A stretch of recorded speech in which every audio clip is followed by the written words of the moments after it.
website. All electronic devices, including mobile phones, should be switched to silent. So just for introductions now, I'm the chair of the panel, Deputy Catherine Curtis. My name is Mark Labby, Connétable of Greville and Vice Chair. Deputy Foray, panel member. Helen Miles, Deputy of St Brelard, panel member. Deputy Rob Ward, Minister for Education and Lifelong Learning. Got the timing right, sorry. Deputy Karina Alves, Assistant Minister for Education and Lifelong Learning.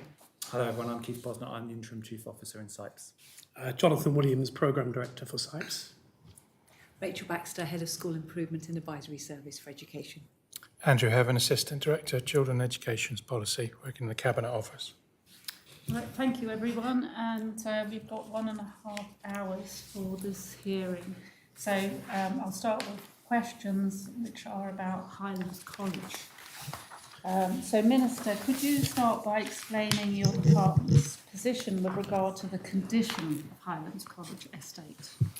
Yeah, well, we're aware that the estate is old and it needs repairs. Subsequently, at the moment, as of September 2025, 48 works have been identified for delivery across Highlands College estate. We've had 7 completed that are college-led, 26 completed by JPH Maintenance, and 6 completed by JPED led by Capital Projects. So there are a number of a further 56 works are planned across the estate to be delivered collaborative between JPH, SIPES and Highlands College. And I've got to say that we've had good conversations with the Infrastructure Minister, it would be, wouldn't it, with JPH, to make clear what the situation there. I was pleased to see he visited. They've worked with Highlands College, and I think there's a lot of remedial work going on now. And the college is the campus is old. We need a new campus. Ironically, I think 4 years ago, when I was sat the other side of this table, I saw the plans for a campus, which never came to fruition. I'm hoping that with the plans, we might talk about those, I don't know, that actually in the future that will become a reality, because it's certainly needed, and this is therefore an opportunity for us to put that in the right place, to do the right things, particularly as we move into a sort of very changing environment of post-16 education and the need for the island. Because I was just going to ask as well, that, you know, the panel was informed that the principal considers a new campus to be essential, and described the current one as outdated and inflexible. So do you agree with that? Yes, I mean, it is outdated. However, I want to say that they do incredible work up at Highlands with the facilities that they have. They make very best of them and are still extremely successful. So let's not forget that. But yes, if we could, a new campus, I think, would be a good idea. The idea of putting it somewhere in town, and I think it's a good idea to not talk about specific places yet, because as soon as you start talking about sites, people become very interested in sites, and you could be talking yourself into a more expensive site. But I think somewhere in the centre of town, particularly as we move into an era, perhaps I'd say, where we're looking to get more people linked to businesses, so many businesses in town, and to extend the nighttime economy in St Helier, for example, and the classes that run in the evenings could absolutely be a stimulus for that. I went to evening classes myself many years ago, and I know there was certainly a social life after them, and I think that's an important thing for town. Okay, so yeah, that's interesting. But in the meantime, what funding is available to complete those interim works? Because I think we could see that the revised funding proposals were delayed and there's reduced capital support. So I can send the panel 3 pages of numbers, and I won't read out. That could be a very, very not as exciting hearing as usual if I go through all the numbers. But I think, Keith, we can send those. Yes. There is money put aside. There is, and I think also because of the work that's been done with JPH and the college itself, it's much more directed, where's the priority, so we can get things done that have major impact earlier on. And I think that is happening. There will always be some problems because of their old buildings. Some of them are listed buildings as well, which, let's not get into the discussion about listed buildings because that creates all sorts of problems. But I think I believe, getting a handle on that at the moment, and we want to make the college, ensure that the college is certainly more than usable as we go to next few years, and safe is very, very important.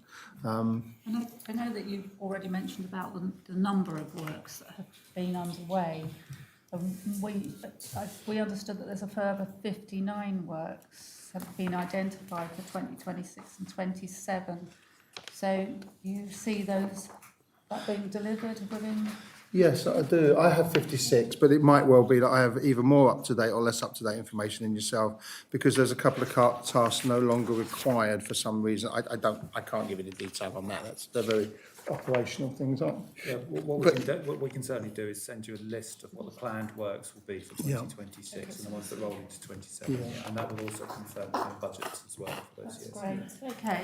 So the principal advised that the existing estate presents barriers to progress, including the facilities used for workshops, for life skills, students with complex needs, and inclusion programmes which are not fit for purpose. So what are the plans to address these issues? So, are they a priority? Yeah, I think there's two things. First of all, there is the repairs we're talking about.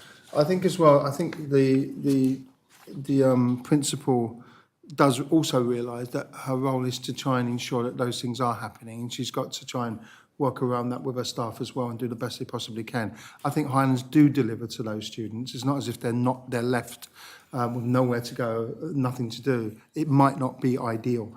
And with any head teacher and any principal, of course you're going to speak up for your college, and I absolutely agree. This is why modern purpose-built facilities are so essential. And what I would hope is that as we push that forward, and whatever happens in the coming years, I hope it is pushed forward, and those facilities then could be more purpose-built and more specific to particular needs. But I think Highlands does provide for people still. I know there are some challenges, but I would give them credit for the work they do with young people. I think that students with complex needs are not able to study there at the moment, so they cannot access the facilities they need. I mean, we need some specific cases in that and look at way in which we can mitigate that, because I don't want that to be happening. We need to be specific on that. I don't have the examples of those to hand. I don't know if we have any examples of that. But certainly, if that is the case, then come and talk to us and let's do something about it, because that's what we would want to do. Okay. Is there a feasibility study underway at all? Because we also heard that unless a feasibility study into even a partial rebuild was not underway, that's the intention of Highlands is not really able to. I think that is the first stage. There are plans, ideas that are being developed. Obviously, the future, what's the project called? Future Investing Investing in Jersey. Investing in Jersey project. It went through a number of iterations of names. So Investing in Jersey, we call things a lot of different names a lot of the time. The Investing in Jersey project has got a basis behind it. But I think we need to look carefully at what is the best place. And to me, the feasibility at the beginning is it realistic to get the land, to get the position right, and to make that possible and so on. I would love to see building start on an empty site. If we could do that, it would make it much quicker, because if we were to rebuild up at Highlands, you're going to have a real problem, because it's a functioning campus at the same time, and that is very, very difficult. It's one of the reasons the original hospital didn't happen, because it was a functioning hospital and there was a huge argument over whether that was possible to do it. So I think, yes, feasibility at the beginning of that is starting. I will say that planning is not my specialist subject, so I can't answer brilliantly on planning.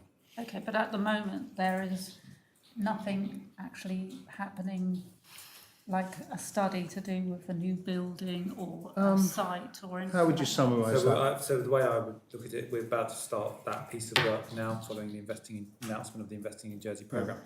Okay. However, there's been a huge amount of work done previously on this. I think the Minister referred when he was at the other side of the table looking at plans.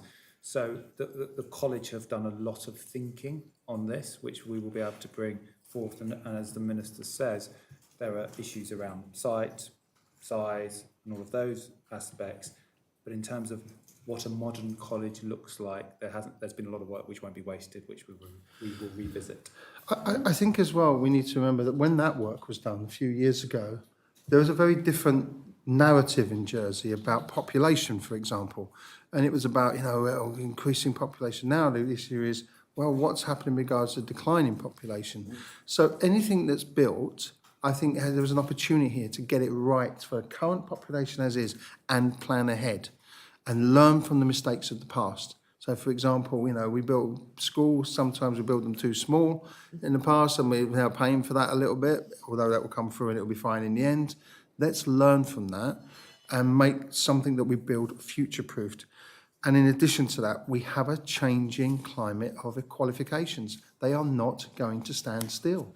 Not now, and in the next 5 to 10 years, we have a significant change in the type of qualification post-16 has. And we have to work across our estate, across all of our facilities. That's the reality of where we've got to go. Actually, I think probably my last question around Highlands touches on that, because we've heard that Highlands would like to be able to offer high-tech training in green technologies and digital skills. Yeah. So can you tell us about any plans or funding available? Yeah, and certainly in the green technology, some of the apprenticeships are in low carbon heating, for example, and the notion of a low carbon heating academy is absolutely supported. They already do a lot of work in digital computing and media. In fact, I can tell you, well, I'm going to say this. I hope my quick adding up is correct, so I'm not going to go through the numbers where the maths teacher sat next to me. There's 112 students on those courses already, so they already happen. So yes, we would absolutely support that. And again, that's a changing world. The digital education world is changing. We learned today about them making billions of pounds of investment in the UK regards AI and what that will mean. There's some really interesting stuff on the radio this morning about that. So we have to adapt to that changing environment. If we get the timing right, regards a new college, understanding new qualification, understanding new needs, we could hit a sweet spot in education there, which really does well for our young people as we go forward and for the future of this island. Okay, thank you. I think that's some questions for you. Okay, thank you. Minister, this set of questions is in relation to the early years strategy and support. Yep. So what is the current status of the Minister's plan to transition 2 years old into primary school settings, and how is this being communicated with the sector? Okay. To the sector. First of all, it's not just primary school settings. So, I'm very pleased that the government plan is published today, so I can actually talk about it. There is money, real money in the government plan, £3 million to extend the 2 to 3 year old childcare offer for 15 hours a week. It would initially be term time only, and there's some other reasons for term time only as well. We will start that as soon as we possibly can from January. People are already in nurse places, for example. It will help families. It could be up to £4,500 a year for each family, and that's very, very good. And that comes on the back of the pilot schemes that I consider to be a real success that we've run. The officers here know, and Jonathan know, he's been really ingrained in this for the last year, and they will continue for the next academic year. Not just the extension of hours in some areas, but also the specific projects in primary school settings. But the 15 hours will be for all providers, and for the first time, including childminders. And I think that's a real step forward, because childminders weren't included in the NEF for whatever reason. I'm not questioning that reason now. But I think because of the nature of their work, then that 15 hours will help families with childminders as well. And I've got to say, I want to thank the childminders. We meet with them quite regularly. They're so open to training and what we're doing that I really think we can work well with them. So as we can with the nursery sector across the piece. But I think it's a very good news story I hope the Assembly will support that, and then it'll be a good news story for the Assembly as well. Mm-hmm. Thank you. You just touched on the pilot schemes for the early years, and you have mentioned, just for the purpose of the viewers out there, that you intend to make it a permanent situation. So, for example, so you want me to go through them? If you can, I was just going to ask you what evaluation has been conducted on its effectiveness and what consultations have been taken with private sectors. You mentioned the childminders, but if you want to elaborate a bit more, please. Yeah. Thank you. In terms of the pilot projects, and Jonathan, stop me if I've got something wrong here, because I know this is sort of central to a lot you're doing. Parents and the surveyed focus groups have been overwhelmingly positive about the new provision. Genuinely, it's worked well, particularly, and those pilots at Due Dinkies, it's a great phrase, I've been asked to get that phrase in a number of times, and Play and Learn at Doverne certainly have been positive about that impact. The Play and Learn at Doverne, which is impacting significantly on young people who perhaps need a little bit more support, is changing lives. And I've had the head teacher say that there are more children who are really ready for school. That was the aim behind that project. And that part of intervening as early as possible to give support so that we prepare children for school is an integral part of this programme. So the feedback in those terms have been really positive. If there's anything else you want to talk about? Just to answer the question in the context of evaluation and measurement, we took a set of baseline measurements at the start of the pilots. We did 2 interim checks as we went along and had very, very compelling evidence of improvement in developmental progress. We'll also, in the next month, 6 weeks, once the children are settled in nursery, look to see further assessment and evaluation of progress. So that will continue throughout what will be the second academic year. Sorry, can I just to clarify that the 15-hour offer is a universal offer? Yes. Okay. But the pilot schemes that we saw were really all for children who had additional needs. So they'd been identified at the 2-year-old check. Yeah. So they weren't for children that didn't have additional needs. So are those pilots going to continue in the same vein, or will you be taking typical children into those primary schools as well? Because that's of great interest to the nursery setting. Yeah, let me answer and then Jonathan can step in. There was some wraparound time as well, which wasn't simply that. So it wasn't just additional needs. Those projects, if a project is set up with children with additional needs, that is specifically for them in terms of the right environment, right time, right input, right skills, they will continue. We will support any nursery, any school, any childminder in terms of if they want to increase their skills in terms of taking children with needs. Yes, absolutely, we can direct towards that. That's another positive impact of the universal offer. We can start to do that. What I want is I want the best provision for children we can possibly have, wherever that may be. If there's an identified need for training in private nurseries, come and talk to us. Let's look at that and let's do something about that. Just want to phrase the question maybe slightly differently, just to clarify it. You know, it was really clear at Doverne that all the children in that provision had additional needs. Yeah. Is the suggestion that provision will continue to be just for children with additional needs, or will you be mixing children who haven't got additional needs with typical children? I see what you mean. That provision, I think, because it's a very small provision of 15 to 20 children. 16 children. 16 Yes. children would be specifically for children need because it has a specific aim, which is to move those children on so they're ready to start school.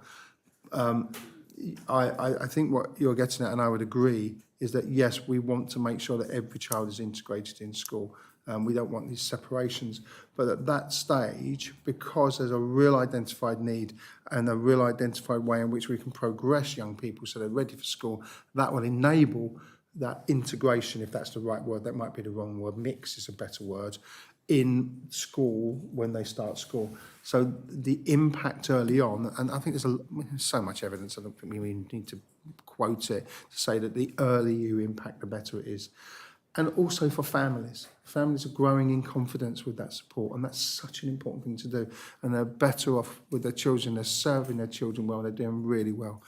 So I think it's the right thing to do. It's at the right time, and it's a small provision, but it works.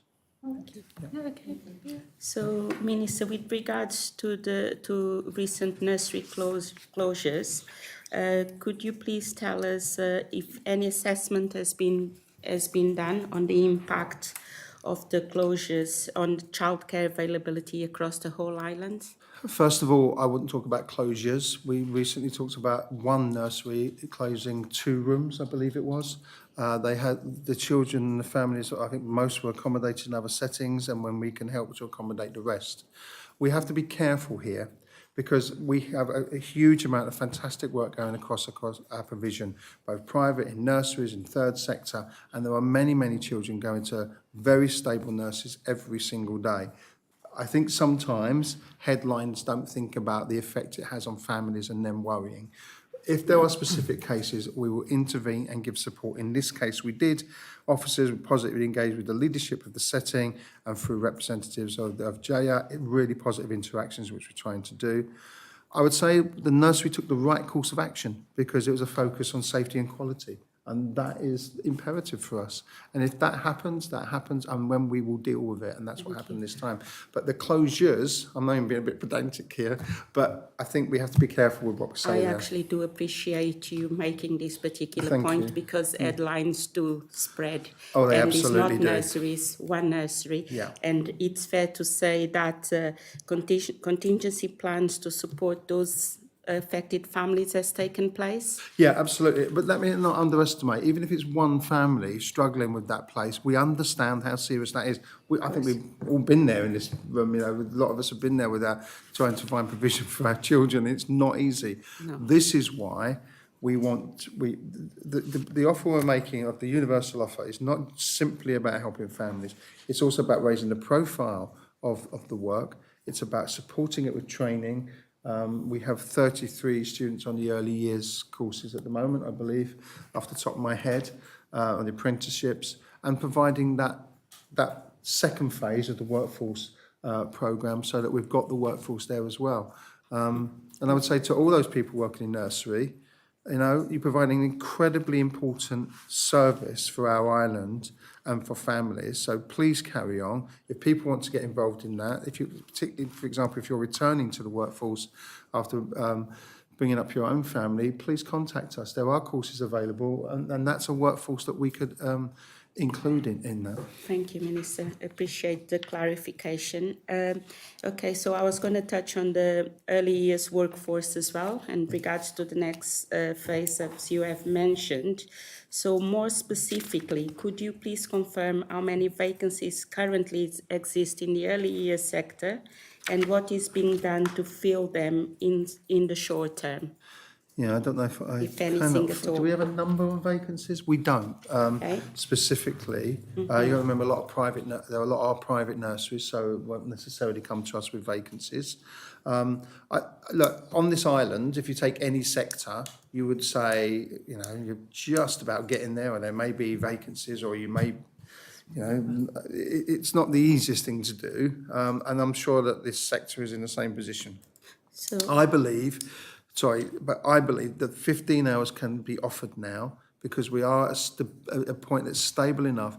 And also that impact for families that have a place is so important, you know, because of the affordability of childcare.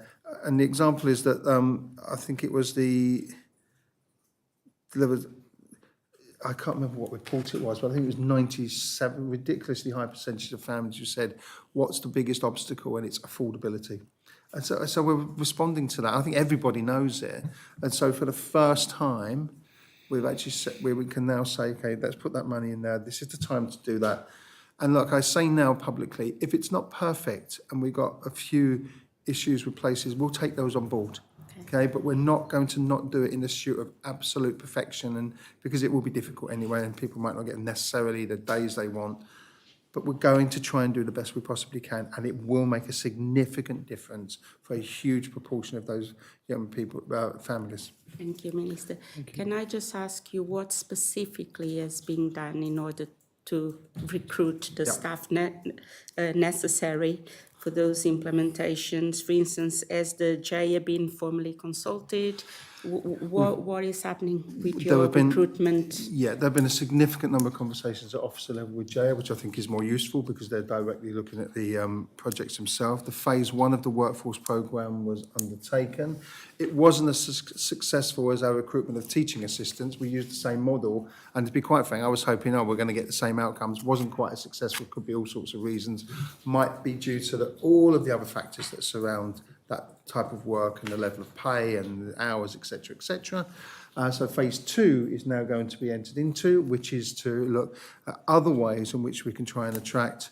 Jonathan, do you want to talk about some of the interactions, the plans there, and the conversations we've had? Because you were there. Yeah, of course. I think the Minister would agree. We agree as officers with the input from sector representation. So, for example, JIA have been very much part of the workforce, and we would agree that despite delivery of that plan, it hasn't changed the dial in terms of workforce. We're going back in again.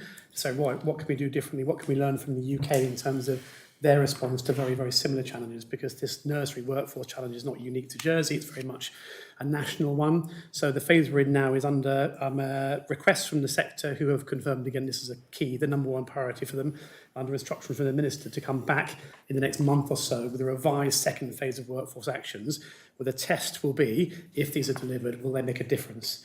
Now, we have some deliberate and self-imposed constraints, so we have not sought to change the regulatory standards. We don't wish to change things that might affect quality, but outside of those constraints, what else can we do? And that's the stage we're at now. So I think we're acknowledging and accepting, and then jointly with sector representation going back round into a second phase of workforce planning. Okay, thank you. And that can be, we've got to be creative there, and we do recognise that. And I've already mentioned about, perhaps those who are not as young. That's a much nicer phrase. I prefer that. I know the Constable of Greville prefers that. Not as young, who've brought up their family, might want to come back and do part-time work, but with training in modern childcare sort of techniques and the standards that we have there, we may have a workforce there. It's about attracting young people to stay in the workforce. It's about offering the training at the right time.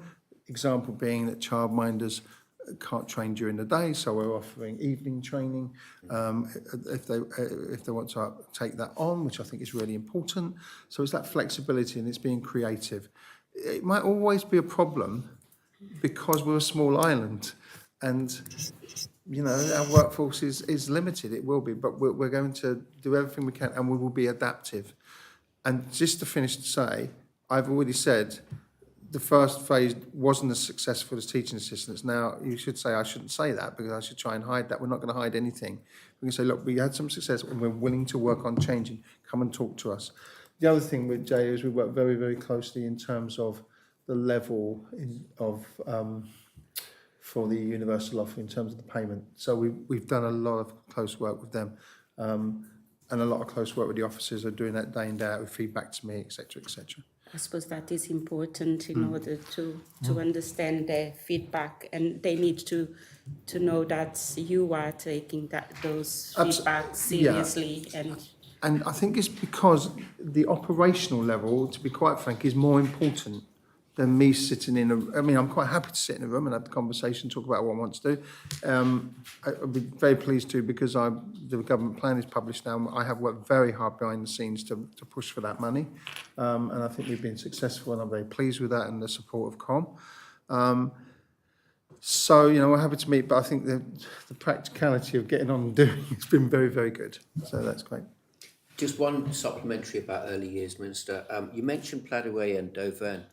I'm intrigued by the trial that went on in Trinity, that country, as it were. Yeah, one. How did that go? I didn't mention that, did I? Sorry. That was extending hours around the day, wasn't it? Very successful. I think that's one of the things that families want. And this is where having a broad sort of provision across helps, because you can be flexible. You can ensure that people are getting what they want, and there can be some flexibility in those hours. And I've often said that schools can step in at times when there's need, because they have that inbuilt flexibility, because they're always going to be there. And nurses are going to be, and it's not like a private company that's either close or open. They perhaps need more stability in those terms, and that's a lot easier to do. I mean, I was very pleased that that was included in your trial, because 2 urban schools, that's great, but it'd be lovely to see one out in the country, so that was a very good idea. Yeah, absolutely, and that's what we need to do, because families are, you know, around our island. Well, I've got to say it's only a couple of miles into, but we won't go into that discussion. Just a quick, some questions about smartphones, Minister. Oh, yeah. And your announcement, and this follows up on your announcement on the 20th of June about this ban on smartphones. Can you please advise the panel how the smartphone ban will be enforced consistently across all governments of Jersey schools and colleges? First of all, as you know, I don't like the word ban. I think it's a negative connotation, and we can't ban phones because they still exist in our society. And we can only control, first of all, what happens in our schools. Now, the letter I sent in earlier in the year basically ensured that there's consistency across all of our schools in terms of the policy. Before, there were 2 schools that were not the same, and now we have that consistency across. It's only been going for 2 weeks. We're 2 weeks into term. So I can't give you a huge amount of detail and data. Anecdotally, I'm hearing that young people are getting used to it. I did hear a couple of times it was really nice. Young people are talking to each other. And I thought, well, that's a lovely thing to happen. But, you know, that's anecdotal, and we'll see how it goes. In terms of how it's applied, schools are very clear as to what the policy is. We are very clear on what schools' policies are. If they're not being adhered to, I would like to know why, but I think they will be adhered to. I think it's helping teachers. But that's just one part of it. Okay.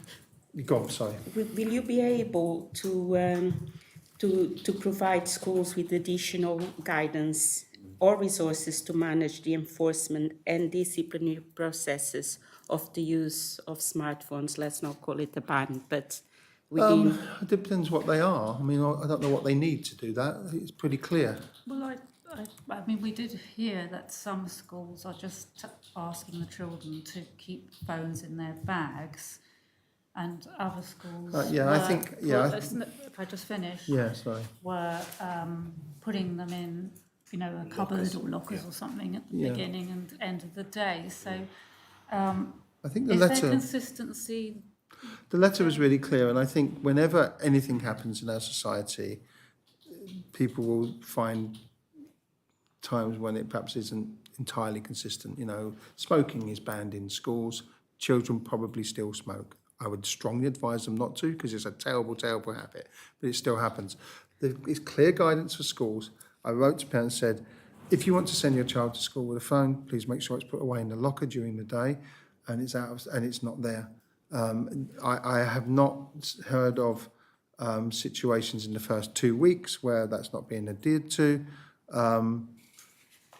You know, if a child doesn't put it in their locker, keeps it in their bag all day, and it's not seen, then the outcome is the same. I'm not saying that's what I wanted to happen. I want to make it clear for schools, and I want to make it simple so they didn't have to police it during the day. It's much harder for a child, isn't it, to resist not taking it out of the And bag. but this is exactly what we're trying to do in our schools. So sorry to interrupt your questioning, Deputy. Oh, no, please. But, no, I just wanted to try and get to this point. If the schools are not doing something consistently, it might, you know, be a concern to parents. So and it's only been a matter of weeks. So I just ask, you know, at some point, will that be reviewed or checked to see how it's going? Yeah. I think it's more about getting the message out there, which is clear and concise, that says that we want phones out of sight. How that's implemented is down to each school. Each school has their own autonomy to do that, and they were already doing that beforehand. But I think we're sending the message from the department to say that we expect phones to be out of sight during the school day. How that's managed, again, is down to each school and their approach. Okay. If a school needs, I mean, we had some discussion around lockers, for example, when we were initially drafting the letter. If a school does feel that they need some extra resources or some support, then we would urge them to get in touch with us. But but ultimately, the schools Because I- schools have always got a level of autonomy. We can't dictate. No, I to know, them. but I couldn't actually remember to be sure whether the guidance was that they should be locked away. No, I it was, couldn't I can, remember. Brought to I can school. quote the letter. Yeah. The parents are asked not to send their smartphone to school. If a phone is brought to school, it must be switched off and put away. Breaches are handled through each school's behaviour policy. And each school has made that clear. I know there were assemblies at the beginning of the term in schools, because on the other side of this, there are some parents who don't like the idea of this. And I have received very few emails with some concerns, which we tried to deal with. I know you've got some concerns, which I'm very happy to deal with, because they are clear as to what the schools will do. I think what we've got here is, if we as a society say that no child will even own a phone, we have to decide how that is going to be policed in wider society. That's not just schools. That's outside of schools as well. Well, our review will be published fairly Well, soon. but then there has to be very clear as to how that's going to be done and whether that is the right thing to do as well for our society in terms of any ban which may criminalise We're children. just asking about Yeah. phones in school. But in schools, there is clear guidance now. And can I just mention that the other stage of that starts tonight, where there is a talk by, and the name, Natasha Devon, I've said the name so many times, it's straight out of my head, I do apologise to her, who's going to be talking about practicalities for parents in dealing with their children's and mobile phones and online safety at home, and actually now giving some guidance, saying these are the things you can do. Because it's very easy for me to say, right, don't do these things. But I know it's difficult for a parent now with young people. You're navigating a world. Let's give that advice. We're also working with the NSPCC, who are going into primary schools to do some work about online safety with all of our schools. I'd like to publicly thank them for that. So there is a whole programme of events going on. And now the other part of that, which is how do we support parents and children to understand why that decision was being made? Because if you give that holistic approach to it, we will have much, much more impact. And that's the really key thing. Thank you. Are you having the same sort of conversations with private schools? Yes. Okay, thank you, And Minister. then we don't have, which, do you mean St Michael's and St George's? Yes. Yes, I think they have that policy in place anyway. I'm not sure. No, but I think they have we mainly they been have talking- I don't think they have necessarily the same issue. Okay, and that's one of the panel questions, because obviously the engagement with government Yeah. schools is obvious Well, it's to know, but is there any sort of engagement with private schools? Well, with the fee-paying schools, it's the same. Fee-paying So, schools. in terms of the private schools, they are by definition private. They have their own policies. I think I used the law to say that there can be a school, but they do make their own policies and they have the right to do that. If there is it'd be interesting perhaps if the panel contacted them and asked them, because I think we would be, don't know where we'd step in there, to be quite frank. It's a good question, but thank you. We'll have a look into that. Okay, thank you. Again, just carry on the last question on the smartphones. Are there any exemptions presently in Yeah. place for students with medical or specific educational needs who rely on smartphones for accessibility, for instance, in communication? Yeah, I think when I wrote the letter, I wrote it, I'll be quite frank, I wrote it with 25 years of teaching experience. And I know that if a child has diabetes and needs their phone to monitor their diabetes, the school will deal with that. The school will understand that. Their friends will understand that. Children are great at supporting each other. Schools are great at supporting. That is not an issue. These things are not going to be an issue. Schools are not going to stop anybody doing that. However, there are not massive numbers of young people who would have to be in that position, and so therefore I think it's absolutely manageable. And if there's any issue that the school has, i.e., what do I do about this? Come and talk to us centrally, and we will go on what the school thinks is best for the child. I believe that our schools will do the best for children and bend over backwards to make sure they're okay. So yes, there are exemptions. There are lots of medical conditions that might be affected by this, and I wouldn't want to go through them all because I'm sure I'll miss some out. But diabetes was I don't know how many young people have I don't know what those things are called. Monitors, yeah. Yeah, I don't know how many people do. I don't think it's massive numbers, but I know they're growing. But very much these cases will be taken into consideration. Yeah, And yeah, absolutely. And what would happen in a school, particularly in a primary school, they'd have a great link for that child with the office and with a member of staff in a secondary school, you would have the same. And it's that managing your own condition as you grow up as well. And people would be, growing into how to do that. Anything regards hearing apps, etc. Yes, absolutely. That's not what this, control. It's not what this limitation is about. It's about social media and protecting our children and trying to put our, to use a footballing term, put our foot on the ball and just look around a little bit and think, okay, what is the best pathway forward now? Because this has been thrown at us as a society. This is just one part of that. Yeah. The wider society needs to be there. Just out of curiosity, you did say you don't like the word ban. Yeah. Well, how would you describe? I tell you why, because when I was 15, if you'd have told me I would have banned from anything, the first thing I would have done is go and find that thing that I was banned from.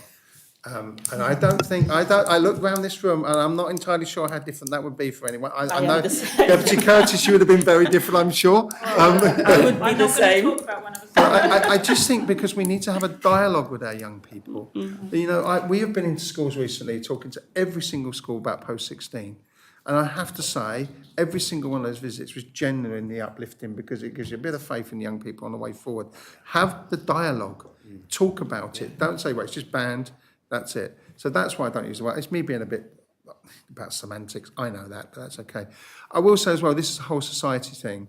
And for example, I sometimes look at ITV playback, to watch again. And I did know that when there was a lot of stuff about mobile phones, one of the first things you had to do if you wanted to watch it again is watch a very detailed advert about a mobile phone and how fantastic it was.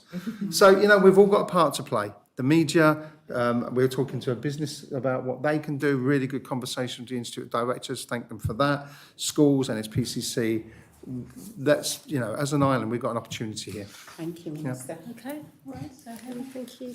I've got some questions about the Educational Psychology Service. Yeah. And at the last quarterly hearing, we were advised that the recruitment process was underway, that there'd be sufficient capacity at the start of this academic year.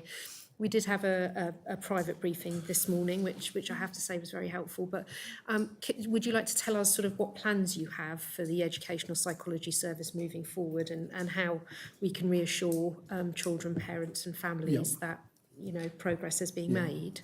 Well, first of all, absolutely acknowledge the problems that have existed. They didn't arise overnight, they arose over some time.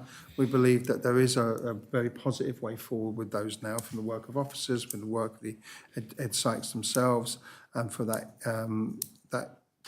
communication between everybody involved. There are expected to be some vacancies. They would be covered temporarily by locum educational psychologists, but we are very hopeful that we can recruit.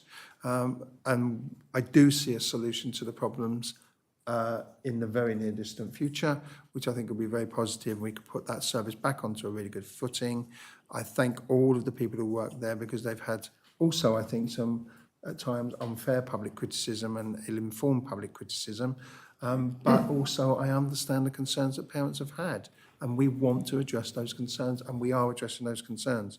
So, and you had the briefing this morning, you know that there are particular things happening, which I don't really want to discuss in public because let's get things in place first. It's been a very challenging situation at times, but we're moving forward. Partly as well, I've got to say, for the work of officers, which has been very good. And there is I think the service will move forward. And we have the opportunity to learn from what has gone before, build for the future and make sure it works into the future. Okay, thank you. Could you just tell us how the overall effectiveness of the Educational Psychology Service is going to be monitored? I think we will have a person... Do you want to? Absolutely. Yeah. So there is a leader in position now who is being supported by a principal educational psychology professional for oversight. They have already managed to determine the outstanding caseload, which, if you'll accept as a very good estimate, is 39 live cases at the moment, of which 30 have been allocated to the existing educational psychologist team for completion by end of September. 9 further cases either have a record of need associated, so actually are live but are not at the same level of urgency, and some are to be considered in the imminent school prioritisation meetings that are happening at the end of this month into October. Once those meetings have been held, and that is with all schools over a case of 4 days, then we will just pause, look at that new stock, if you like, of cases, allocate educational psychologists to those priority cases, and that becomes a September's terms activity. That will then be subject to quite robust weekly management, as you'd expect, in terms of numbers of cases, contact, progress, completion, and so on. Okay. How are you feeding back feedback from students and parents and teachers into this new model that you're going to be operating? So far, a lot of the parental feedback has come as a consequence of the review that was carried out. So quite extensive work with parents. I think some interviews with Parent Carer Forum, either by this work or by associated work looking at special educational needs provisions. In terms of the future, we're hooking in very much with school leadership. So we would see our school leadership, SENCOs and other ones, to assert voice of child and voice of family as part of those school meetings. Okay, thank you. I think my last question on this really is for the Minister. You know, do you have confidence that when we see you at the next quarterly meeting, that things, you know, with the Educational Psychology Service will be back on track? Yes, I'm confident that we're going on track now. Obviously, it depends when the next quarterly hearing is, because if in a week's time I'll give you the same answer. But yes, I really do see us moving forward. I mean, look, whenever you try to recruit, I want us to recruit the right people if we're recruiting. Yeah. So if it comes back to me and said we recruited, there weren't the right people, we're going to carry on, I will accept that, and I will tell you that, and I will say we want the best possible quality for Jersey. We've got to get that right. I hope we will do that, and also I think that as we look forward, you know, we sometimes things don't go the way you want them to be. They're not as good as you want them to be. Doesn't mean that people aren't working hard. Doesn't mean people aren't valued. But we have to look at that and we have to move forward. I believe that's exactly what we've done. So we should be moving forward. So yes, I really hope we can. And if we haven't, I will tell you why. Yeah. Thank you. Thank you. Thank you.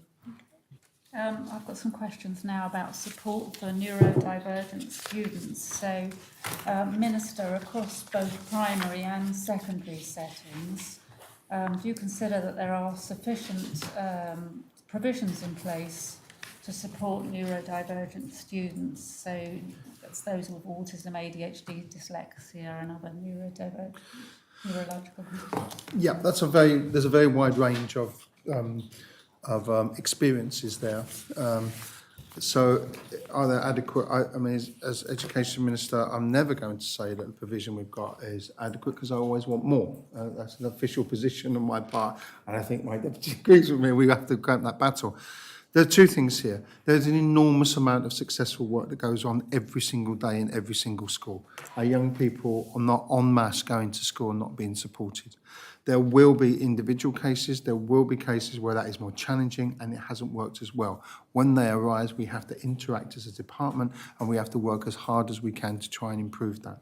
You know, we've got a lot more TAs. Perhaps I could shoehorn in a point here. There was a report on Saturday, a very poorly written article on Saturday, an opinion piece that talked about increasing numbers in education. Those are the frontline services that are supporting our children. So yes, there are an increase. Good. That's what we wanted. The 199 increase in TAs is exactly what we wanted in our schools. They're being trained. Every TA has been essentially have introductory Autism Education Trust training, for example. So we are trying to increase the skills there and get them into schools.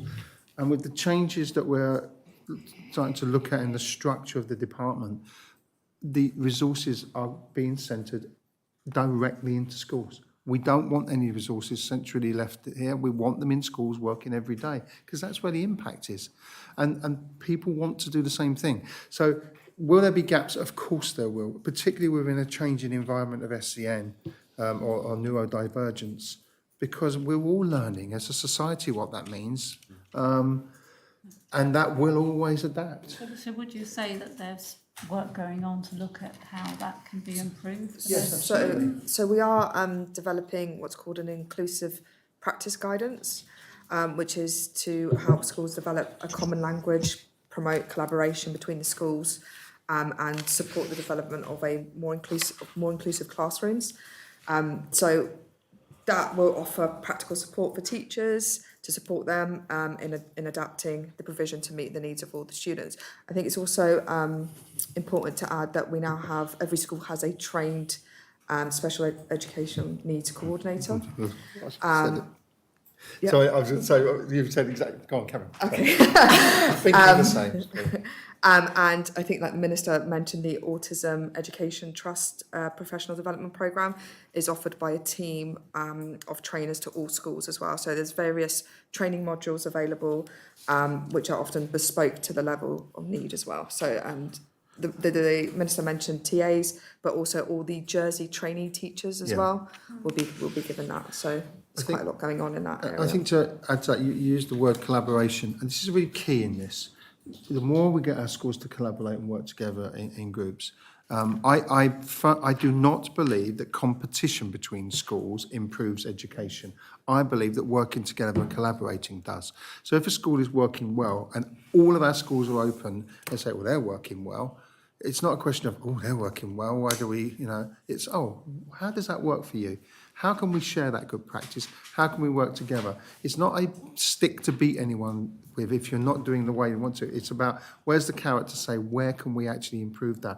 And that's the sort of culture that we need to develop as well around neurodivergence, because when you're working with people, as in education is, it's never always going to be perfect, but you can't be hiding when it's not perfect. You just say, look, good professionals will say, I'm not getting this right, I don't think. What can I do that's different? And that's the culture we want to develop in that. And that's a really important thing in that space, I think. Okay, yeah, of course, thank you. And I think you mentioned as well about the teachers receiving training in neuro-inclusive practices. Is that for all teachers? So that's the Jersey training teachers that are centrally, and all the TAs that are centrally recruited. They have an introductory Autism Education Trust module, but obviously these things will be offered to all teachers as well. But those are the ones, because obviously they're being recruited and trained centrally, so we can make sure that they get that. And you mentioned about some bespoke plans. So do the children actually get like a tailored learning plan specifically for their needs?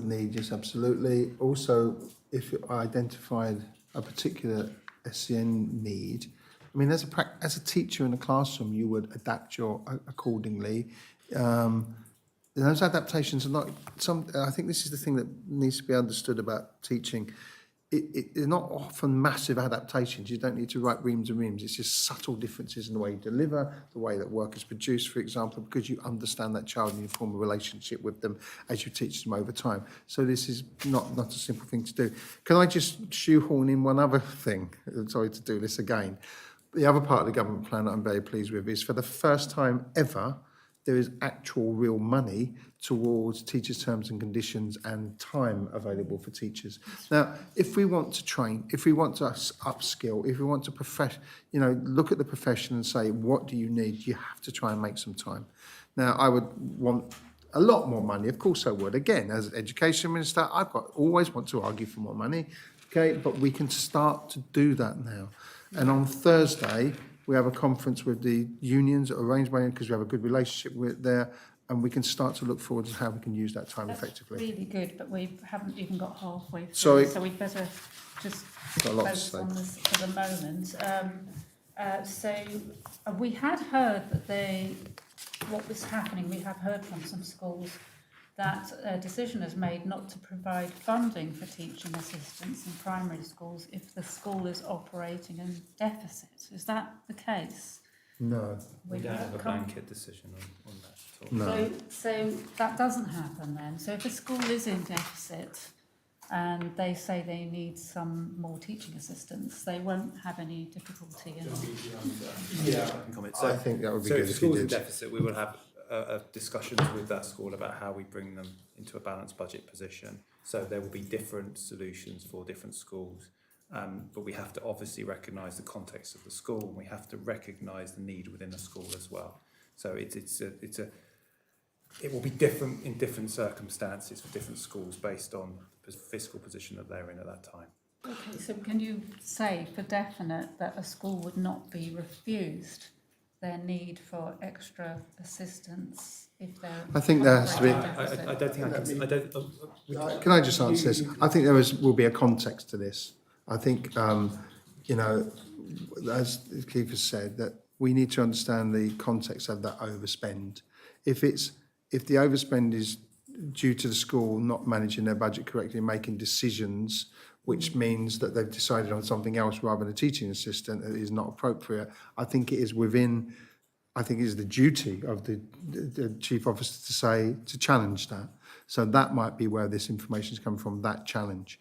But I think schools have to make priorities. And if the priority is with that one-to-one direct support in the classroom, and then I would say prioritise that.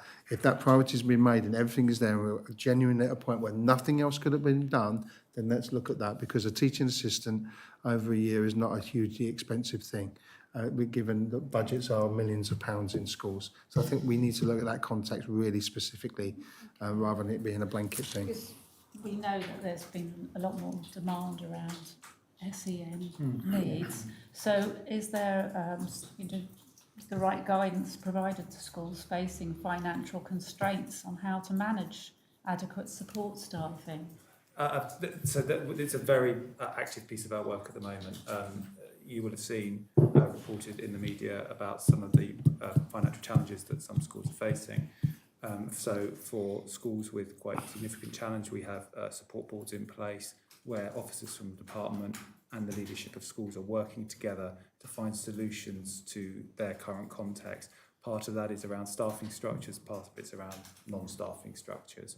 So we are absolutely focused on trying to bring schools back into balanced budget.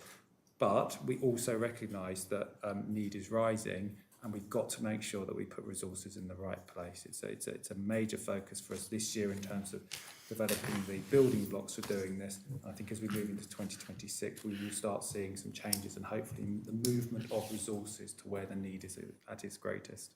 Okay, thank you. Now I just have a couple of questions about ARFID, which is Avoidant Restrictive Food Intake Disorder, which I think has often been misdiagnosed in the past. So, Minister, can you outline the current provisions in place to support students with ARFID in schools? Yeah, it's CAMS and Health that advise schools on that. And it's sort of bespoke individual health plans for the individuals involved, I believe. That's it. I think that is the only way really to do it, because it is a very individual thing. So I would imagine any young person experiencing that would have a link to CAMS and Health, and then they would have a link to the school in terms of the best ways forward. So that's where we are with that. Okay. Is there any specific training available for school staff to help them identify and support children with ARFID? Because we did hear about some training.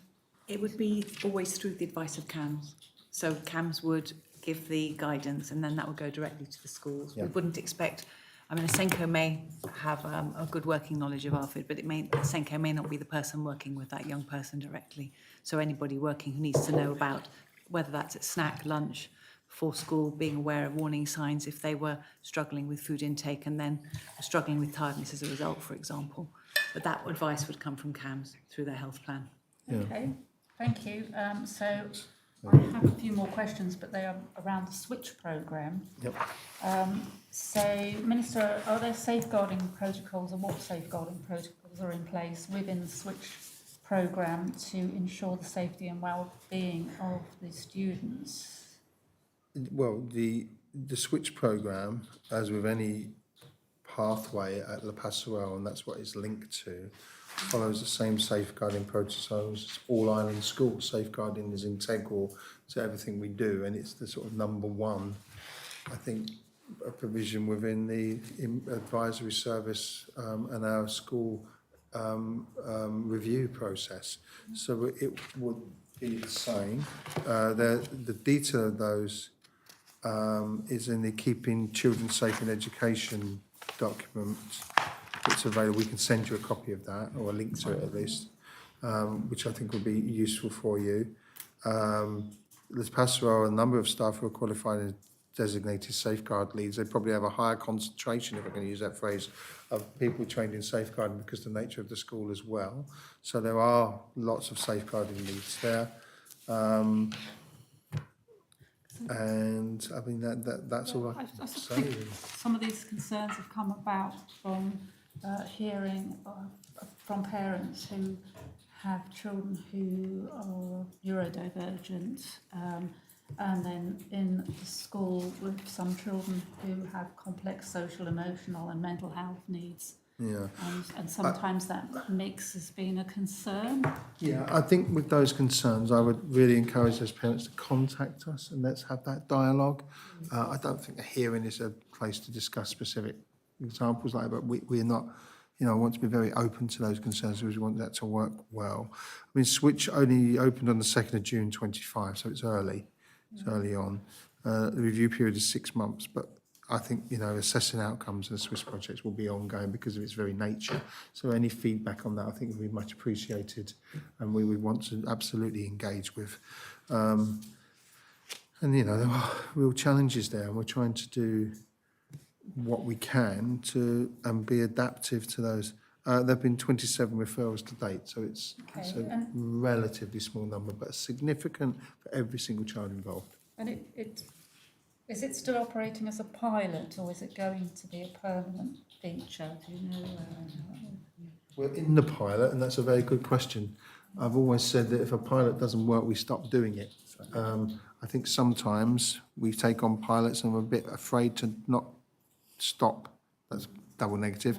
to stop if they're not working. We're not going to take that line. I'd rather sit here and you say, why didn't it work? And I'll give you the reasons why it didn't work and continue with something that doesn't work. Do you know when it might be reviewed? 6 months. Well, it's a 6-month period, so June, July, August, September, November, December, January. But I think we'd have an ongoing review. Yeah. I mean, if there was serious... Yeah, I mean, it actually is 6 months, as Deputy Al said. Maximum. We are looking at outcomes now and how the service or the provision is working, you know, in the context of the Passerelle and also in our wider inclusion offer. So throughout this term, we'll be looking at how it's performing and how it's successful, whether it's successful. Yeah, I have to say as well, the referrals are from primary school at the moment, I believe. It would be a lot easier for us if we had the Passerelle primary built and it hadn't been delayed. Yeah. And that was agreed 4 years ago. It is a trigger for me, if I'm honest, but there we go. So I just want to put that in context as well. Yeah. Okay, so just a couple more questions about the Switch programme. How does it coordinate with the educational psychologists and CAMS in its workings? Coordinate, I mean, that would be an integral part of any assessment. Rachel probably could maybe talk about the pathway. So the first application for a place in the Switch is through direct contact to the school. But what we've moved to this September is that we have a SEND panel who meet regularly, and that all applications for changing pathways across the whole educational estate go through that SEND panel. So that SEND panel would have educational psychologists, SENCOs, representation from homeschool, representation from any school that was going to receive a young person, and will coordinate and making sure that all the needs of that young person are understood from the wide range of professionals who are involving, and that the parental voice is clearly heard. So it's a combined application. No application to the Switch would take place without consultation and agreements from the parents that the application was made. And we would work together in concert with those professionals and with the families. Yeah. Does that work at the beginning? Do they also meet to do like a case review of how things are going? So the SEND panel meet weekly. Any review would usually work through the RON cycle. The vast majority of young people who are in the Passerelle or who are in Montalabé will have a record of need. Yeah. There'll be a small number who will go through a different pathway, maybe through considerable challenge through attendance, for example. So a young person who hadn't been attending school may then be referred, but quite often we'll find that there's a need that we need to identify. So it's a combined pathway. Can I just say as well to Chair that I think that, I'm very pleased you've asked that, because the fact that there is a panel of people making decisions, it is a really difficult thing to do. It's not one individual, it's not one, it's not just based upon a whim. There is some real evidence, and there's a lot of collaborative working going on to try and make the right decision for really challenging circumstances at times, and we have to have that context. So of the children who were referred last term, some of them have returned to their mainstream settings, some have stayed in La Passerelle. And that will have been managed through the SEND panel, that decision making, through parental discussion, but also through professional views on where they were in terms of their progress, the objectives they had when they made that transition, and whether it was appropriate to stay or whether they should have a different setting. I think, just to say, sorry, I know, we have to be brave as a department to make decisions and try and intervene so that things don't just continue if they're not working. And the switch is an attempt to do that, and we will review whether it works, and we'll try to do the very best of it that we can. Okay, so my last question on this is just, currently those children who are there now, how are they supported in reintegration into mainstream school settings? As part of the development and success of that would be an identification of the possibility of that and how that would work. And that's person from the mainstream school who is linked to that, obviously that child's teacher or the person linked to that school would be involved in that panel review as you go on, to try. The aim would be to get every child back to school as best we possibly can, but it's got to be the right environment for young people to move forward, particularly at young ages, Okay, Yep. I think that's you now. Yes, isn't it's it? me. Yeah. Very proud to ask the questions on the Jersey music manifesto and service in the island. Minister, could you outline the Government of Jersey's current policy on music education in schools and how it aligns with the Yes. music manifesto which was published in May 24? Yes. I was going to be flippant and say, what key would you like it in? But I wouldn't actually know what I'm talking about. I'm There we go. only a singer. Choose a key, any Minister. key. Music education delivered by schools funded in the same way as the rest of the curriculum. So as part of the school funding formula, there is money as per the published calculations for the Jersey Fund. So, i.e. music teachers will be funded in the same way as other teachers who are in schools. So the delivery of music as a curriculum subject in schools is delivered by music teachers who are in the school as part of their usual allocation. In addition to that, the Jersey Music Service, and this is a word I've now got to get right, service provides peripatetic lessons both in school and other venues. At the moment, there's a revenue budget of £1.26 million for the Jersey Music Service, so there is a significant amount of money put into that. There have been through some changes in premises there in the old Highlands Education Building, so they've got a position now which is now more stable to be in. So that is the way we deliver it, through form of funding and Jersey Music Service. Is it considered a core part of the curriculum across all key stages? Core subjects, English, maths, science still core, should be. So English, maths, science, yes. In terms of primary school, yes, I think music is core part of the curriculum. Do you want to talk about? It's a foundation subject, which means, outside English, maths That's the word. and science, you have the foundation subjects, which remain compulsory to the end of Key Stage 3, and when a young person is 13 or 14, when they take their options, it will be one of the options that they might take as one of their 10 from the suite of in excess of 25 GCSEs that young people will be selecting across the island. Yeah, that's a concise answer. That's the one I was looking, searching for in my head. Yeah. Welcome, Rachel. What level of funding is currently allocated to music education in Jersey schools, and how is it distributed across schools and programmes? I know you've just intimated the cost of the music service. Yeah, and I think it's very difficult for me to give you a figure for each school. It'd be almost impossible. I'm not sure because it's within the funding formula. Within the Whether funding we can formula. strip something out and have a look, but within the funding formula, it does allocate money then to each school. But currently, I would say I believe there are no music teacher vacancies. No. And so they are staffed. All graduate music teachers are offered the opportunity to gain Jersey qualified teacher status, and in 23-24, 5 teachers were supported from very different backgrounds, some incredibly talented musicians there actually. One in particular I know, a remarkable musician who's now teaching. And music teaching is a very different discipline, I think. I know teaching is got similarities, I know I should say, but there has to be that underlying specific talent around music as well. Wonderful thing. One of my questions I think is worth pointing out is, how do you ensure that there's an equitable access to music education for all students, regardless of background or ability?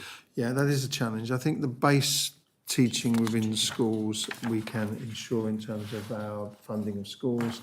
Jersey Music Service works towards that. However, if parents can pay and do pay for many lessons, there will be that inbuilt inequality because not all the music lessons can be expensive. Enormous amount of input and an enormous amount of practice to do that. And there are many private music tutors on the island that I know have quite a good, are quite busy, let's put it that way. I mean, are there any specific initiatives targeting Yeah, underserved do you want communities? to? Sorry. So we've got there's curriculum-based lessons delivered by class teachers. There's access to group and individual instrument tuition, that's through JMS, but also I think through schools as well. And schools have been using other groups to do that as well. Choir and ensemble provision through Jersey Music Service still happens. They still have their concert. I went this year, it was always lovely. My children were in it years ago, I was proud of that. Whole class instrumental tuition as well happens. There are secondary music projects that happen.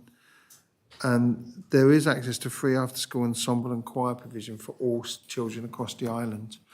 I think whether we can say there's an inequality in who takes that up, I don't know how.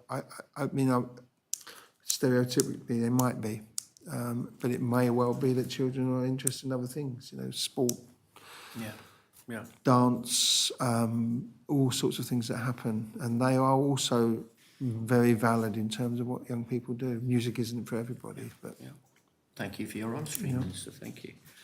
You've already explained to us that there are currently no vacancies or shortages in specialist music teaching roles, so we're fully staffed in that role. Thank you very much. Is the Jersey Graduate Teacher Training Programme open to music teacher roles? Yes, it is, isn't it? So 2 years ago, we had 5 graduates with different music disciplines who qualified as Jersey qualified teachers. And any music graduate who wished to apply to be a music teacher can apply annually to the JGTP and do a PGC in music.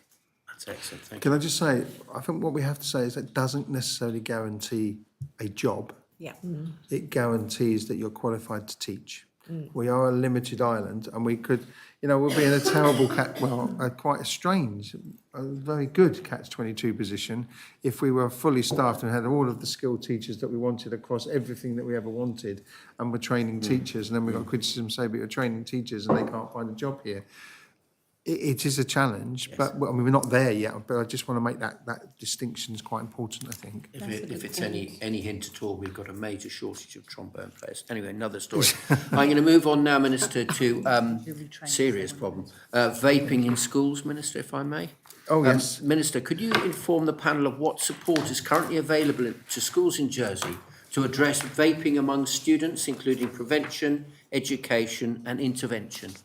Yeah, I won't say that you've got the vaping question, but there we go.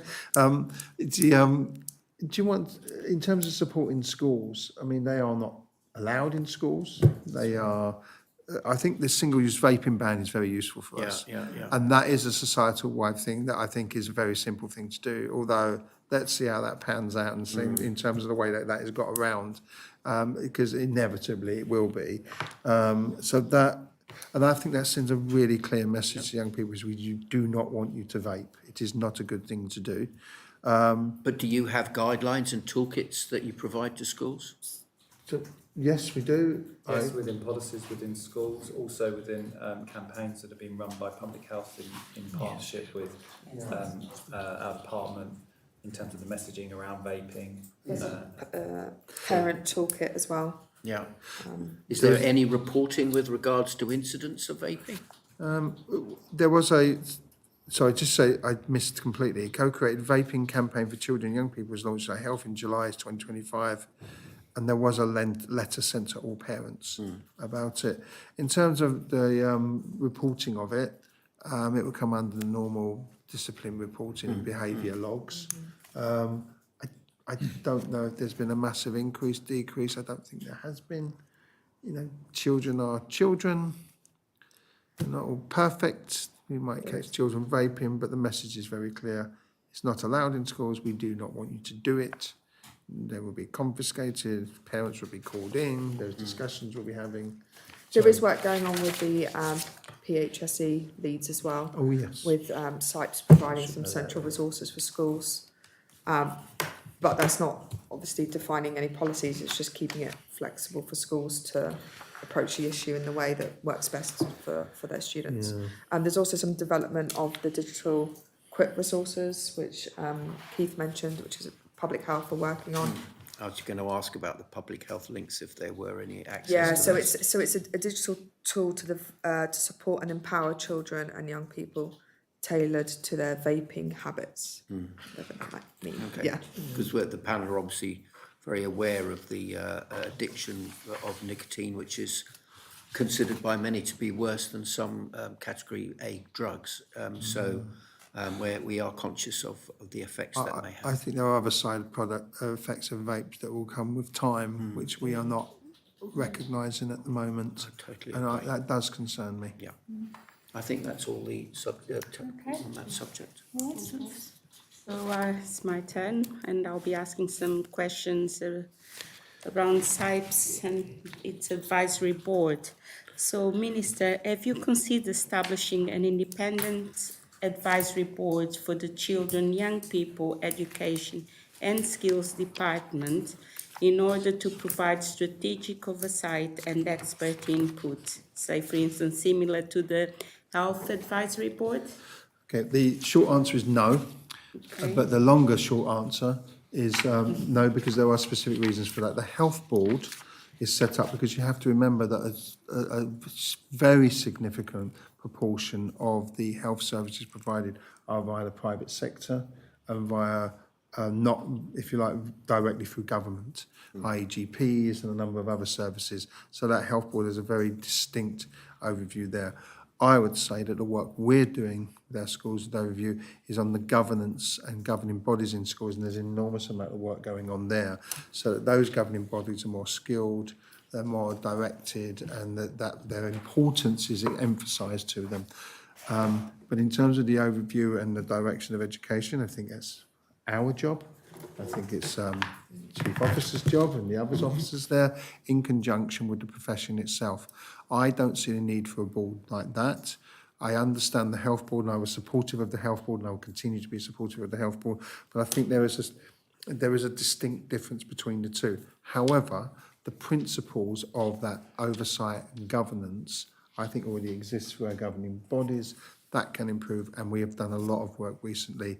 In fact, there's some significant training going on soon. There's a conference with governing bodies. We had meetings with them. There's been challenge on it's been really good challenge, actually, because a scheme of delegation is produced about what the governing bodies are about. Perhaps we need to brief you on that, actually, at some point. We will do.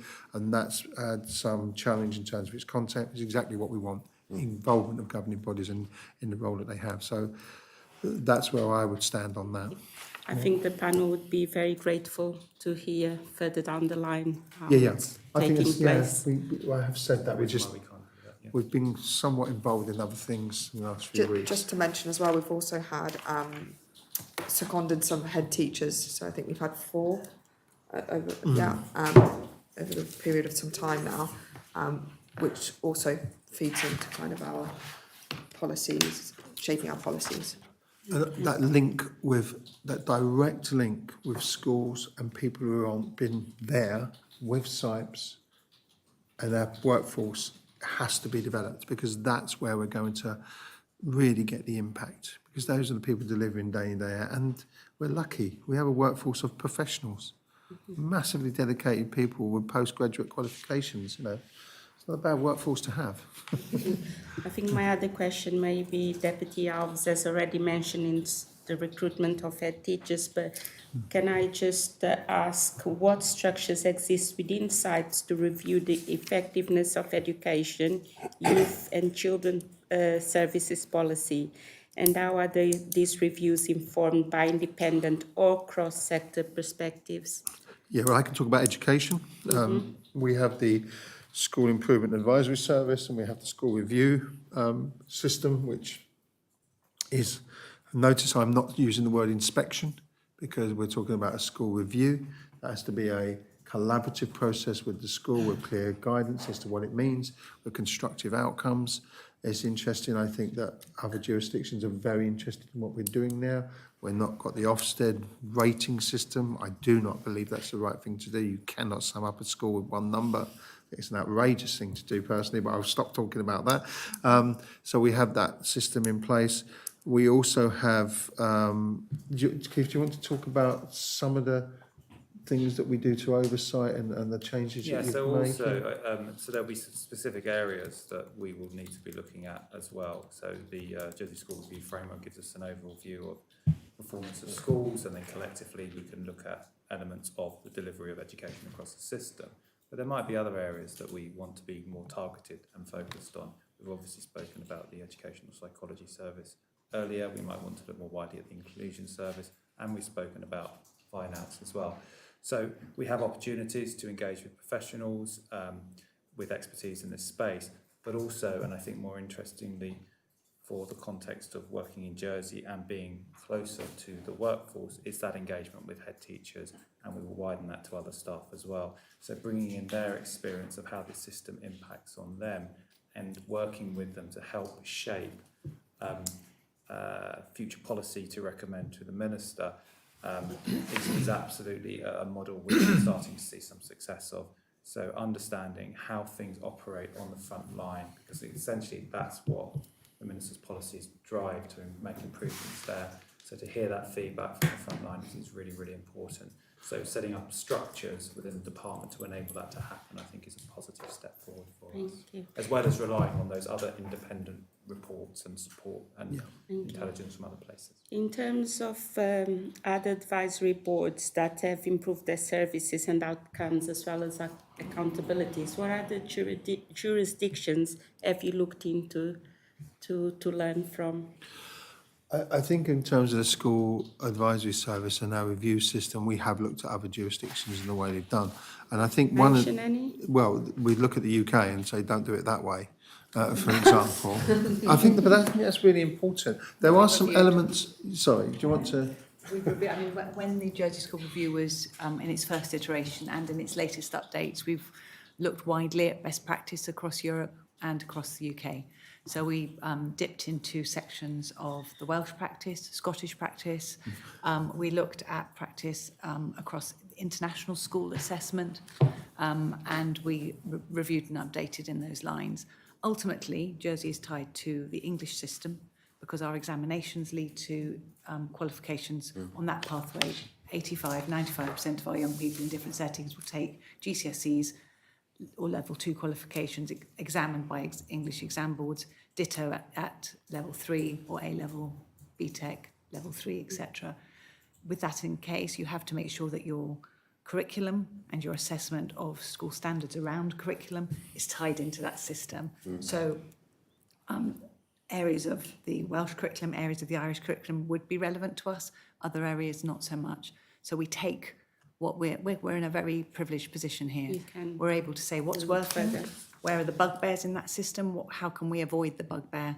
So, for example, the grading, we made a very clear choice about that for Jersey. Yeah, and I think, I go back to this conference on Thursday, I think that is a part of that element of bringing together other jurisdictions from not just islands, but from Ireland and from other places to say, you know, this is the first time we've done this. to say, look, this is what we're doing, this is where we want to go, where are you, what's good, what's bad. And I think looking wider and then, I mean, I suppose the phrase is cherry picking the things that we want to do and then implementing them is the way forward with that. And I think it's a good thing for us to do. And I think it means the choices we make are really important, particularly around long-term funding with decreasing numbers. Keep the funding, numbers decrease, we can do more with that funding, and I think that's quite important. Mhm. Would you say that the lessons that can be drawn from the Health Department Advisory Board, now that you obviously decided that was not something you would like to I think we already follow. have, if you like, layers of oversight, layers of particularly with our governing bodies. I think what we've learned is, if there's anything to learn, it's let's make sure that the things we have are working well. I think health is a much larger beast as well in terms of what it does. Well, we've also got things like the Curriculum Council, for example, Yeah, that meet regularly and look at yeah. things that can be changed. And yeah, you're right. And they're very specific around the areas of the curriculum. We have REACT, the Religious Education Advisory Council, we look specifically around that. We have... There's a range of staff from all the schools on the island as well. So I think another layer is just simply unnecessary. But what we have to do is use the things that we've got now effectively and well. And that's what we want to do. And I think that's where we're heading, personally. Okay. Thank you, Minister. Okay, thank you. Over to me. I've got some questions about Gerrier Yep. in schools, please. Gerrier lessons offered in all states primary schools and some private and secondary schools, and certainly as we've been going around visiting primary schools, we've had some really lovely feedback about Gerrier, and I was actually at the Eisteddfod as well in St Wans, so coming on well. But we know that the current Gerrier language strategy is set to expire at the end of this year. So can you confirm to us, Minister, what the plans are to renew or replace the strategy? Yeah. That's being worked on now by the department. I think it's an opportunity for us to make a clear, if you like, delegation of responsibility in terms of the teaching of a language. What are the heritage parts? What is the most effective use of those different departments, both in terms of economic development who deal with that and ourselves. We've had some good conversations about that recently, and as we move forward, I think part of the strategy will be that clear delegation. The teachers that we have, it's not easy to find teachers, it's a very specialist thing. Part of that is training teachers as they go as well and improving the language. We want to focus on that language delivery and teaching within schools first and foremost, personally. And I think the new strategy will need to reflect that. Okay. So will the new strategy include targets then for kind of learner engagement, teacher recruitment, succession planning? Yeah, it will have to, but they have to be meaningful targets. It's difficult around the language, I think, particularly a language like Gerrier, which perhaps isn't massively widely spoken elsewhere. Well, it's but not I think spoken elsewhere at all, is it? It's our heritage language. I was trying to be positive there and say that similar to Norman. Yeah, but I mean, it doesn't mean it's not you know. Yeah, exactly.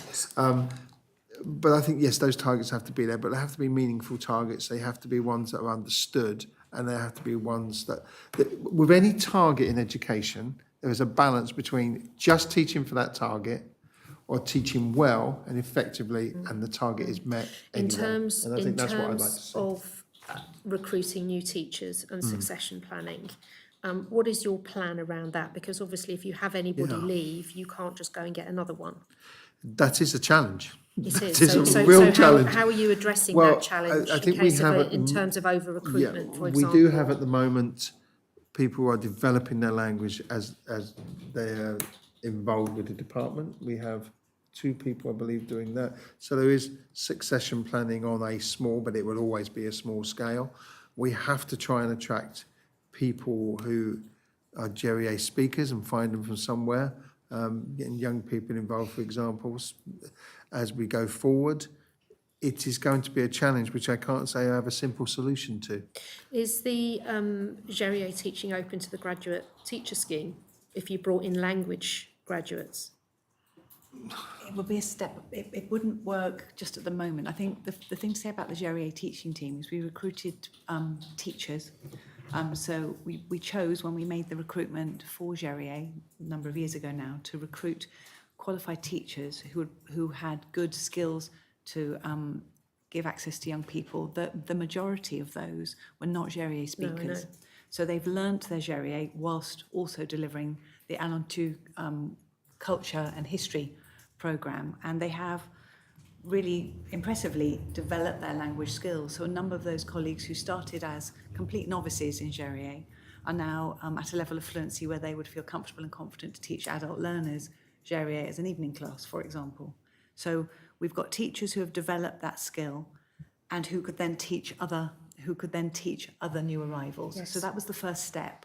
So there's a level of sustainability now that we didn't have, in terms that the age and stage of those teachers means that we've got time for those colleagues to continue to develop with existing Gerrier speakers, but they're already now at a level where they could teach new arrivals to the island, to the programme. So that would be the first step.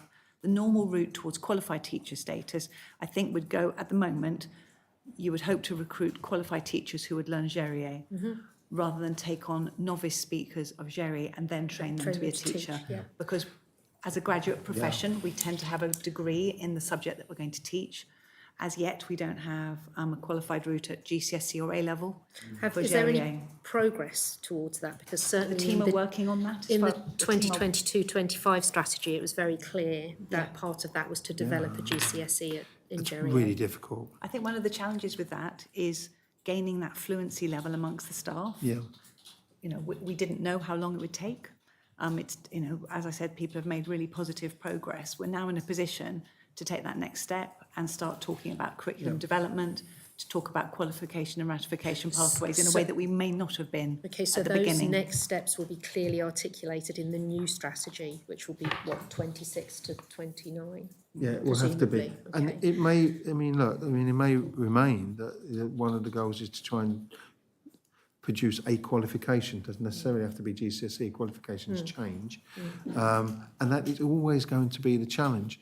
But I think, you know, I think this is a classic example of being able to speak a language doesn't necessarily mean you can speak it, teach it. Teaching is a craft. And combining those two, particularly with a language like Gerrier, is going to be a challenge. I think the work that's been done so far has enabled a future where perhaps there wouldn't have been one, to be quite frank. And I think we have to be honest about that. And so now we can make some steps going forward, which is good. And we have to find those speakers who want to teach it as well.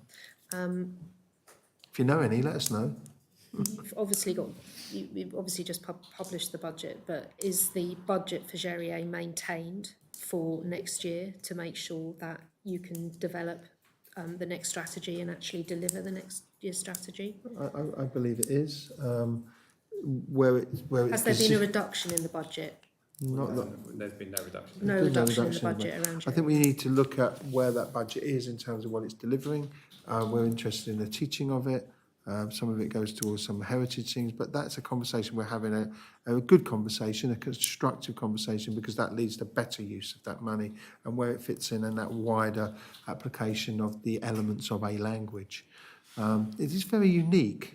Of course And it a is. real challenge. But it's our Jersey heritage language, Yeah, isn't yeah, it? So you've exactly. got people like me who will be asking you these questions all the time. Yeah, and what we want to do is exactly that. We want to, but we need to be realistic about what we can do, but we also need to be. We also need to be ambitious about what we Yeah, can yeah, but we also, but ambition without any form of realism could be disastrous for a language like that. Well, I mean, we can say, oh, we're going to have, 5 qualifications that are just not possible, and that means that we constantly fail.